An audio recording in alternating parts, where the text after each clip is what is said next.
par rapport à ce qui nous attend avec le temps qui avance. Ce soir, je me suis proposé de répondre à la question qui représente la bête de l'Apocalypse. Nous avons identifié la dernière fois la marque de la bête. Nous avons vu que Dieu a un signe, et ça c'est l'observance du sabbat du 7e jour. Et en contrepartie, la marque de la bête, c'est donc l'observance du dimanche, le changement du commandement de Dieu. Et nous avons également vu que c'est quelque chose d'important dans le conflit de la fin, et que cette marque de la bête va être posée au moment où l'observance du dimanche va être imposée par des lois, et c'est à ce moment-là que ça va se décider de quelle partie nous en sommes, de la partie de Dieu ou de la partie de ses adversaires. Et ce qui nous intéresse aujourd'hui, c'est quelle puissance, quelle institution se cache derrière la bête, et c'est quelle puissance donc, qui assume et essaie à imposer, qui va imposer donc cette marque de la bête, l'observance du dimanche. Alors, je ne vais pas entrer par rapport au temps que nous avons dans tous les détails historiques, mais il est connu et incontestable que suite à un processus de longueur appréciable, les chrétiens ont commencé à un certain moment à observer le dimanche à côté du sabbat. Souvenez-vous bien que dans la Bible, nous avons des juifs, Jésus était un juif, les apôtres étaient des juifs, ils observaient la loi de Dieu, ils adoraient le samedi, le sabbat. Les premiers chrétiens ont fait de même, sauf qu'à un certain moment, les chrétiens ont commencé à observer les deux, le samedi et le dimanche. Et comme maintenant la majorité des chrétiens étaient issus du paganisme, et donc habitués déjà dans leur culture païenne d'observer le dimanche, qui était un jour dédié au soleil, au dieu Mitra, par exemple, ça leur a été très facile de continuer ainsi. Moins il y a des changements, plus facile il est pour les juifs. En même temps, ils voulaient marquer maintenant leur différence face aux juifs qui, eux, respectaient strictement le sabbat. Ensuite, l'argument a été trouvé que le dimanche rappelle la résurrection de Christ et la balance s'est inclinée de plus en plus en faveur de ce jour. Alors, le 3 mars 321, l'empereur Constantin donne un décret en faveur de l'observance du dimanche. Plus tard, l'année 360, nous sommes maintenant à 250 ans à peu près des derniers apôtres, de la mort de l'apôtre Jean. Donc, en 360, un synode, un concile régional de l'Église chrétienne, qui est cité aujourd'hui, le synode de l'Odyssée, dans son canon numéro 29, je cite, il dit « Il n'est pas propre pour les chrétiens de judaïser en chômant le sabbat, mais ils doivent travailler en ce jour. Ils doivent se reposer le dimanche, préférant ce jour sous peine d'anathème. » Alors, ces décisions ont été prises par l'Église chrétienne et ils sont assumés aujourd'hui et défendus par l'Église romaine catholique. Alors, mes amis, c'est l'institution qui a confirmé et imposé le remplacement du sabbat avec le dimanche. Pour prouver cela, je vous présente quelques citations que j'ai pu vérifier moi-même et qui sont facilement accessibles. Sachez qu'on trouve plein de citations, mais certains d'entre eux ne sont pas vérifiables. Il y a des citations qui citent des journaux de l'année 1800, je ne sais pas combien. j'ai cherché sur Internet. Si je n'ai pas trouvé moi-même la source, je ne vous présente pas la citation. Donc ce que je vous présente, vous pouvez aller sur Internet et vous pouvez vérifier vous-même. Je n'aime pas présenter des choses qui ne sont pas vérifiables. Alors, premièrement, j'ai trouvé un catéchisme catholique en anglais qui s'appelle Convert's Catechism of Catholic Doctrine of Peter Guyman, 1910. C'est à la page 50. Question. Quel est le sabbat? Réponse. Le sabbat, c'est le samedi. Question. Pourquoi observons-nous alors le dimanche au lieu du sabbat? Nous observons le dimanche parce que l'Église catholique, au concile de l'Odyssée, que j'avais cité, a transféré la solennité du sabbat sur le dimanche. C'est un catéchisme catholique. Pourquoi l'Église catholique a-t-elle remplacé le sabbat avec le dimanche? Parce que Jésus-Christ est ressuscité le dimanche et parce que le Saint-Esprit est descendu sur les apôtres le dimanche. Avec quelle autorité a remplacé l'Église catholique le sabbat avec le dimanche? Avec l'autorité du plein pouvoir accordé par le Christ. Que demande le troisième commandement? Le troisième commandement sanctifie le dimanche en tant que jour du Seigneur. Donc, au début, le sabbat, on dit que c'est le samedi, et à la fin, on dit que le troisième commandement, vous allez voir pourquoi le troisième, le quatrième, sanctifie le jour du Seigneur. Un autre catéchisme, cette fois-ci en français, sur le site de vatican.va. Le dimanche se distingue expressément du sabbat, auquel il succède chronologiquement chaque semaine, et donc il remplace pour les chrétiens la prescription cérémonielle. Il accomplit dans la Pâque du Christ la vérité spirituelle du sabbat juif et annonce le repos éternel de l'homme en Dieu. Et les citations suivantes, je les ai prises de la lettre apostolique du pape Jean-Paul II, qui s'appelle Lettre apostolique Dies Domini du Saint-Père Jean-Paul II aux évêques, aux prêtres, aux familles religieuses et aux fidèles de l'Église catholique sur la sanctification du dimanche, le 31 mai 1998. Alors, ça vaut le coup de le lire en entier, les livres axés sur Internet. Moi, je l'ai chez moi, mais vous pouvez aller sur Internet, vous le trouvez sans aucun souci. Alors, je vais prendre quelques citations. Le pape commence en disant que le samedi a été institué par Dieu et qu'il est très important pour dire ensuite que ça a été transféré au dimanche. Alors, quelques citations avec le numéro. Étant donné que le troisième commandement dépend par essence de la mémoire des œuvres salvifiques de Dieu, les chrétiens percevant l'originalité du temps nouveau et définitif inauguré par le Christ ont pris comme jour de fête le premier jour après le sabbat, parce que ce jour-là a eu lieu la résurrection du Seigneur. Du sabbat, on passe au premier jour après le sabbat. Du septième jour au premier jour, le Dies Domini devient le Dies Christi. La citation suivante.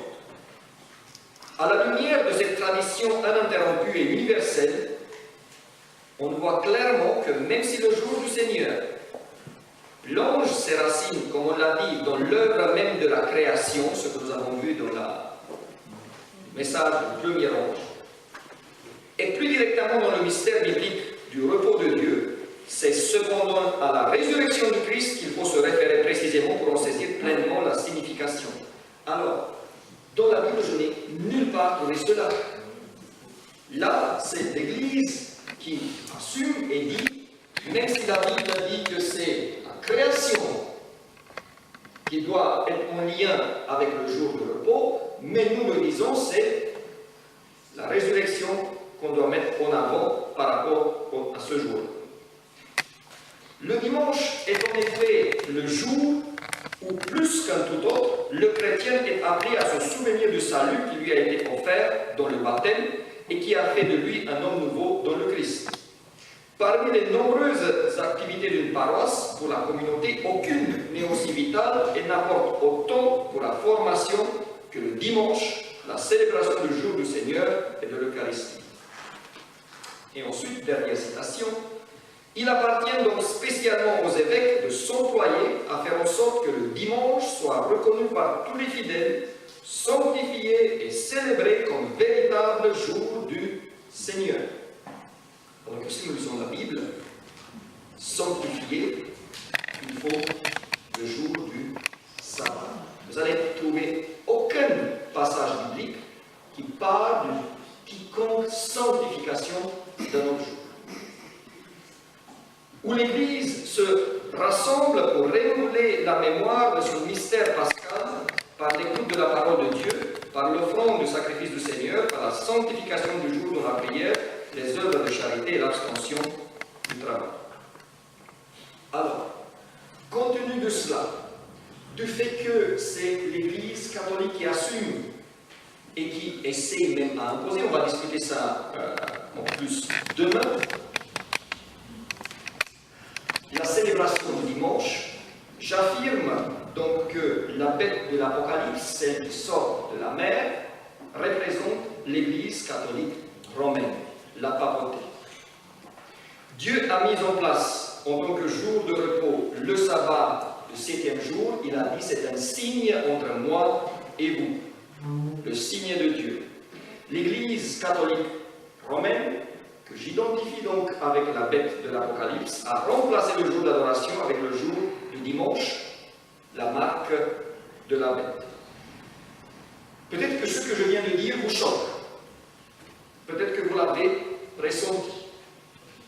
Attention, je précise qu'il ne s'agit pas d'identifier les fidèles catholiques avec la bête, mais c'est le système de l'Église romaine qui dit avoir l'autorité de pouvoir changer et modifier la loi de Dieu, que je mets en cause. D'ailleurs, vous avez vu qu'on parle du 3e commandement. Par rapport au jour de repos, chaque fois la citation parlait du 3e commandement. Alors que nous le savons bien que c'est le 4e. Où est le problème? Cela parce que le 2e commandement, dans les catéchismes catholiques, a été pur et simplement enlevé et jeté dehors. Le 2e commandement qui dit qu'il ne faut pas se faire des icônes, il ne faut pas se faire des idoles. Alors que ça pose un problème, parce que allez dans une église catholique et vous allez voir plein des images, plein de statues. Donc ils se sont dit, ce commandement-là, on n'a pas besoin, ils nous embêtent, ils l'ont enlevé. Et si vous ne croyez pas, prenez la Bible, n'importe quelle Bible, même les Bibles catholiques, parce que dans la Bible, ils ne l'ont pas enlevé, c'est que dans le catéchisme. Donc prenez n'importe quelle Bible, voyez le commandement 1, 2, 3, 4, et prenez le catéchisme catholique. Vous allez voir que 1 et 1, 2 est sorti, donc 2 dans la Bible n'est pas, 3 dans la Bible et 2 dans le catéchisme, 4 dans la Bible et 3 dans le catéchisme, ainsi de suite. Et comme ils n'ont pas pu maintenant dire les 9 commandements, parce que tout le monde connaît qu'il y en a 10 commandements, qu'est-ce qu'ils ont fait? Ils ont pris le 10e commandement et ils l'ont tout simplement coupé en 2. Sauf que, comme par hasard, Dieu, quand il a donné les commandements, en Exode, le 10e, il l'a mis d'une certaine manière. En Deutéronome, il répète la loi, le 10e commandement est changé par rapport à l'ordre. Et donc, on ne peut pas le couper en 2 parce que les phrases sont interchangeables. Ça montre de toutes les façons. D'ailleurs, c'est quelque chose de grossier. On n'a pas à faire ici avec une conspiration cachée, secrète. Ce que je dis, c'est ouvertement assumée. L'Église catholique dit, par la force, le pouvoir, la puissance, l'autorité que Dieu nous a donnée, nous avons changé et nous avons cette autorité.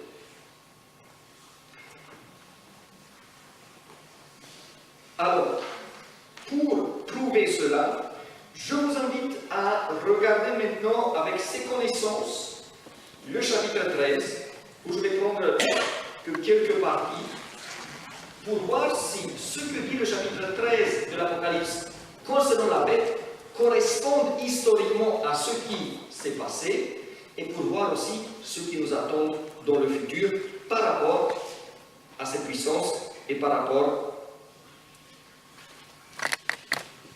aux problèmes religieux liés à la marche de la mer. Alors, puis je vis monter de la mer une bête. Le dragon lui donna sa puissance et son trône et une grande autorité. Alors, si vous avez bien interprété, si la bête représente l'Église catholique, dans ce cas-là, derrière l'Église catholique se cache ni plus ni moins que l'ennemi de Dieu. Parce que la Bible dit que c'est le dragon qui lui a donné le pouvoir, et le dragon est facilement identifiable en tant que Satan. Ceux qui acceptent donc les prétentions de l'Église romaine, qu'ils sachent que ça vient d'elle ou qu'ils le font sans connaissance, adorent sans le savoir Satan lui-même, par interposition, bien sûr. Ce que je viens de dire peut paraître choquant, mais c'est la conséquence de l'interprétation. Il lui fut donné de faire la guerre aux saints et de les vaincre. Quand elle bénéficie du pouvoir, cette institution l'utilise pour persécuter ceux qui pensent différemment. La Bible prédit qu'elle va réussir à atteindre ces buts et d'étoffer presque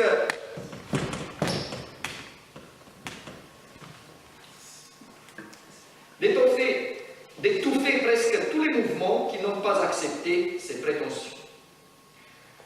C'est ce qui se passe pendant le Moyen-Âge. Ceux qui étaient déclarés, ceux qui n'ont pas adopté les prétentions de l'Église catholique, ont été déclarés hérétiques et ils devaient soit s'enfuir, soit se cacher, soit ils étaient éliminés. Elle ouvrit sa bouche pour proférer des blasphèmes contre Dieu. Donc, cette puissance se lève contre Dieu lui-même. C'est logique, car si derrière la bête se trouve Satan, son principal objectif, à lui, c'est la guerre contre Dieu. Bien sûr que l'institution qu'il dirige derrière, elle va dans la même direction. Et le blasphème se manifeste par la prétention de l'Église romaine de représenter Dieu sur terre, de demander à tous ceux qui veulent attendre le ciel de passer par elle-même. Extra, ecclesiam nullam salus est. Au dehors de l'Église, point de salut. Également par la prétention que c'est elle qui offre le pardon et qu'elle a l'autorité de modifier la loi de Dieu. Toutes ces choses-là représentent un blasphème. Tout ce que nous avons vu ici a été déjà dit par le prophète Daniel. Si vous avez le plaisir, vous pouvez étudier. Mais maintenant, apparaît une information nouvelle de ce point de vue qui n'apparaît pas dans le livre de Daniel. Et je vis que l'une de ces têtes, comme blessée à mort, mais sa blessure mortelle fut guérie. Je considère que la blessure mortelle représente le moment où l'Église romaine perd son territoire. Elle régnait sur un certain territoire, en Italie, autour de Rome, et en 1798, elle cesse d'être un État, elle redevient une simple Église. C'est également le moment où le pape est fait prisonnier par le général français Berthier le moment où l'influence et le pouvoir de cette institution est au niveau le plus bas. Et suit maintenant la partie la plus importante pour nous. Et toute la terre était dans l'admiration derrière la bête. Et maintenant, nous parlons du temps de la fin, du temps que nous vivons aujourd'hui. Et tous les habitants de la terre l'adoreront, ceux dont le nom n'a pas été écrit dans les fondations du monde, dans le livre de vie de l'agneau qui a été immolé. Alors, si j'ai bien interprété, la Bible prédit que la domination de l'Église romaine va tomber, mais qu'elle va renaître. Et que cette renaissance va l'aider à avoir à nouveau une influence mondiale. Et c'est ce qui se passe aujourd'hui. N'oubliez pas que ces choses ont été écrites il y a 2000 ans. Donc, la Bible dit, l'Église romaine, elle va à nouveau avoir une influence universelle mondiale. Et les gens vont la regarder comme étant quelque chose d'extraordinaire, de très bien. Mais apparaît maintenant une deuxième bête dans l'Apocalypse 13. Puis je vis monter de la terre une autre bête qui avait deux cornes semblables à celles d'un agneau et qui parlait comme un dragon. Comme nous l'avons dit déjà, une bête représente une puissance politique. Donc ici, il s'agit d'une autre puissance. En apparence, c'est un agneau, ça veut dire un animal qui est doux et qui symbolise le sauveur, mais il parle comme le dragon. Les actions de cette puissance sont les actions de Satan. D'ailleurs, pour évaluer quelqu'un, qu'est-ce qui est le plus important? À ce qu'il ressemble ou ce qu'il fait? Ce sont les actions. Et depuis longtemps, ça c'est pas mon interprétation à moi, comme les autres non plus d'ailleurs, depuis longtemps l'Église adventiste a considéré qu'il y a une seule puissance dans le monde, une seule puissance politique qui colle avec cette description en Apocalypse 13. Et elle a dit, ce sont les États-Unis de l'Amérique. Cet État apparaît dans un espace où il y a peu de gens. C'est un État qui offre de la liberté, inclusivement la liberté religieuse, et là c'est comme un agneau, où l'Église est séparée de l'État et où chacun peut croire ce qu'il lui dicte sa conscience. Et c'est l'État qui intervient pour maintenir la liberté, la démocratie, et qui lutte contre les dictatures et les injustices. Et il y a plus de 100 ans en arrière, les pionniers de l'Église adventiste ont affirmé, en se basant sur la prophétie, que cet État, il va devenir le plus fort du monde, il y a 100 ans, et qu'on va devoir tenir compte de lui. Voilà une seule citation. Une investigation détaillée nous a conduit à la conclusion que ça s'applique à l'Amérique protestante ou au gouvernement des États-Unis. Page 567 du livre Daniel and the Revelation, 1897.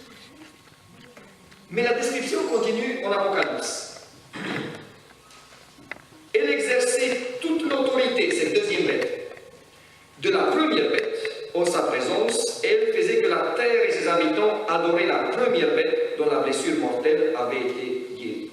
Et là, nous sommes à un point critique. Et nous arrivons à un moment où les choses ne sont pas encore arrivées. Parce que ce que nous avons interprété jusqu'à maintenant, l'année 1798, les persécutions de l'Église catholique, ce sont des choses passées. Et vous pouvez dire, et ça on le sait de l'histoire, et vous avez seulement mis les choses pour que ça colle. Par contre, ce que nous venons de dire maintenant, ce n'est pas encore accompli, c'est en cours d'accomplissement. Et ceux qui doutent vont pouvoir se rappeler et voir si ça va être ainsi ou pas. Alors, la prophétie dit que cette puissance, avec les cornes d'agneau, les États-Unis de l'Amérique, si nous avons bien interprété, vont soutenir la bête, vont soutenir l'Église romaine. Et que les États-Unis vont manœuvrer de telle manière pour obliger les gens d'adorer et d'accepter l'autorité de l'Église romaine. Quand ça a été affirmé pour la première fois, les gens ont rigolé. Comment ce sera-t-il possible que les États-Unis, qui ont été construites par des gens qui ont fui l'Europe pour échapper au joug catholique, pour échapper à la persécution, puissent soutenir l'Église romaine dans son projet d'imposer à nouveau ses opinions et de forcer ceux qui ne croient pas ainsi de se soumettre à elle. Et oui, le fait que les États-Unis sont devenus l'État le plus puissant est une évidence. Là, ça ne nécessite pas de commentaires. Pour la partie liée à l'appui offert à l'Église romaine, je pourrais amener certains arguments pour montrer que les événements vont dans ce sens, mais je m'arrête ici, et ceux qui ne sont pas convaincus aujourd'hui vont se rappeler quand ces choses deviendront réalité. Et il lui fut donné d'animer l'image de la bête, afin que l'image de la bête parle, et qu'elle fit que tous ceux qui n'adoreraient pas l'image de la bête fussent tués. Alors, à nouveau, si nous avons bien interprété, les États-Unis vont obliger les gens de suivre l'Église romaine, comme c'était passé pendant le Moyen-Âge. Et pendant le Moyen-Âge, ce qui a caractérisé l'Église romaine a été le fait qu'elle a utilisé la puissance politique des États pour imposer sa volonté à ces sujets. Donc, elle a demandé que les États punissent et obligent les gens à suivre l'Église.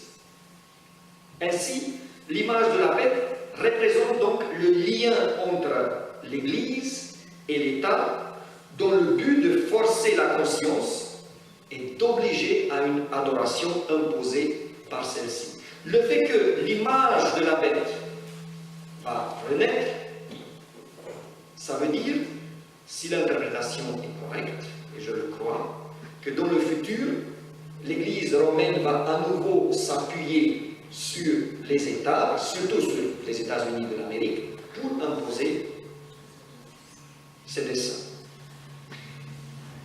Comment ça peut se faire alors qu'aujourd'hui on parle de démocratie, on parle de liberté?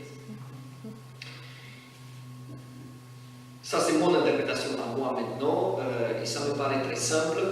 Une fois que le monde va entrer dans une crise forte, et le fait que nous dirigeons et que tout va, si ce n'est pas un secret, une fois qu'il va y avoir une crise et que les gens ne s'en sortent plus, vous voyez, aujourd'hui, nous vivons en France, et les gens sont tous mécontents et ils sortent dans la rue alors que nous avons un système de protection et que finalement nous sommes un des pays où une moitié du monde veut venir. Et nous disons que tout va mal et qu'on veut que ça change. Imaginez-vous maintenant une réelle crise où on a peine à trouver de quoi manger, de quoi se nourrir, ça va changer les choses. Et dans ce contexte-là, il est très facile de s'imaginer que si l'Église dit « Attention mes amis, la crise elle est venue parce que nous avons quitté Dieu. Donc il faut retourner à Dieu. » Et si c'est l'Église romaine qui va dire ça, elle va dire « Pour montrer qu'on est fidèle à Dieu, il faut observer le... » Bien sûr que l'Église romaine ne va pas dire qu'il faut observer le samedi. Relisez d'ailleurs le bouquin avec la prédication Pape Jean-Paul II, et vous allez voir, il dit il faut que nous observons le dimanche plus sérieusement. Et donc, ceux qui refuseront vont souffrir. Ils seront persécutés, et cette persécution, selon la Bible, va augmenter de plus en plus en intensité. Mais par contre, ils vont recevoir le sceau de Dieu sur leur front. Et ceux qui se soumettront, là, ils vont échapper à des persécutions, mais la Bible dit, eux, ils vont recevoir la marque de la bête sur le front, s'ils agissent par conviction, ou sur la main droite, s'ils le font par obligation, par commodité, ainsi de suite. Alors, le message du troisième ange dit, faites attention, ne vous laissez pas tromper, car si quelqu'un adore la bête et son image et reçoit une marque sur son front ou sur sa main, là, il boira du vin de la fureur de Dieu. Si ce que nous avons dit a été bien interprété, alors nous nous trouvons à un moment charnière dans l'histoire du monde. Et en peu de temps, sans que je me laisse entraîner à faire l'erreur de dire qu'est-ce que ça veut dire peu de temps. Mais vous savez, quand on veut faire un repas, si tu as tous les ingrédients du repas, après il faut seulement les mettre là, les faire bouillir, et on peut facilement faire le repas. Les ingrédients pour que ce que nous venons de dire soit mis en place sont là. Aujourd'hui, nous avons une économie mondialisée. Et si, quelque part dans le monde, quelque chose se passe, ça va influencer le monde entier. Une crise mondiale est très facilement imaginable. Nous voyons que l'autorité de l'Église romaine est de plus en plus élevée, malgré les accusations, malgré des soucis qu'il existe. C'est une autorité qui, une autorité morale aujourd'hui, qui devient de plus en plus politique, et ce n'est pas quelque chose qu'il faut démontrer. Nous avons les États-Unis qui représentent aujourd'hui, aussi malgré quelques hésitements et malgré des choses que nous ne pouvons pas prévoir, mais les États-Unis représentent la force principale politique du monde. Ils peuvent se permettre de dire attention la France, vous n'avez pas le droit de faire du commerce avec tel ou tel pays. Et le BNP s'est permis de transgresser cela, ils ont reçu une amende qui les a presque fait couler.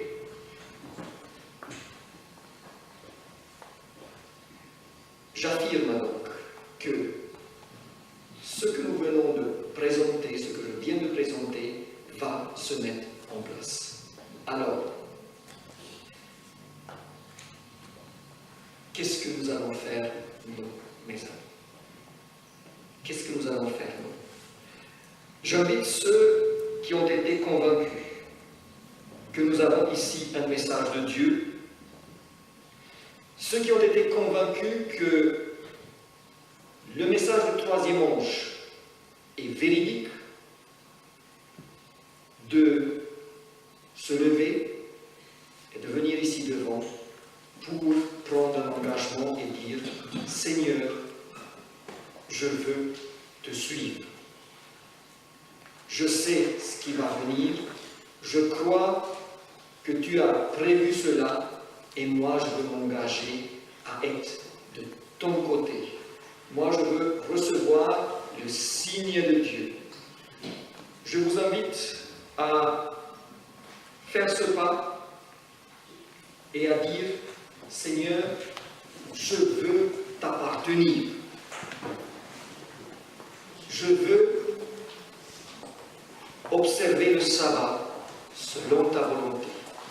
Je veux que le signe de Dieu soit posé sur mon front de manière symbolique, bien sûr, et que moi je sois ton adorateur. Tous ceux qui veulent, je vous invite à venir devant. Faites quelques pas.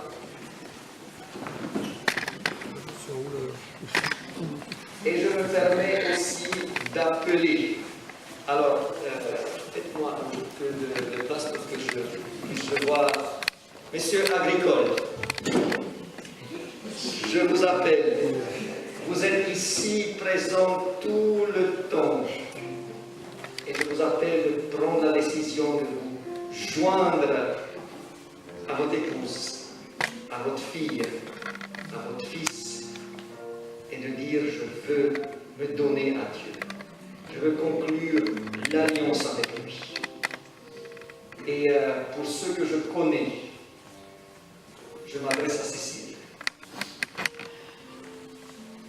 qui est une adventiste qui aime Dieu. Mais il y a encore un pas à faire pour qu'elle soit membre et qu'elle appartienne en entier à l'Église de Dieu.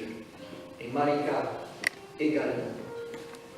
Je vous invite à prendre la décision de dire, malgré ce qui s'est passé dans notre vie, malgré les blessures qu'on a reçues, parce que si l'Église adventiste représente l'Église de Dieu, elle n'a été, elle ne va être jamais parfaite jusqu'au moment du criblage. Et nous pouvons recevoir des blessures. Mais elle reste quand même l'Église de Dieu qui proclame le message du troisième ange. Alors, je vous invite, dites-le, on veut appartenir à cette Église et on veut l'aider quand vous le faites, mais c'est autre chose d'être membre. Et tous ceux et celles que je ne connais pas et qui vont renouer cet engagement, je vais prier pour vous, pour que Dieu nous aide à être ferme dans notre engagement. Inclinons les têtes, s'il vous plaît.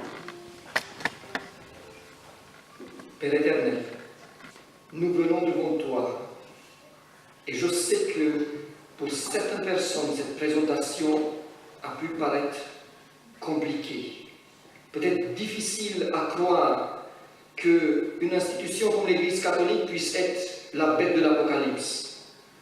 Difficile à croire que des lois vont être imposées pour nous obliger à observer le dimanche.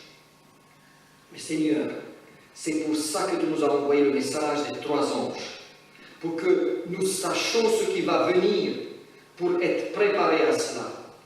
Et Père éternel, tu vois toutes les personnes qui se sont levées et qui veulent te dire, je veux t'appartenir dans la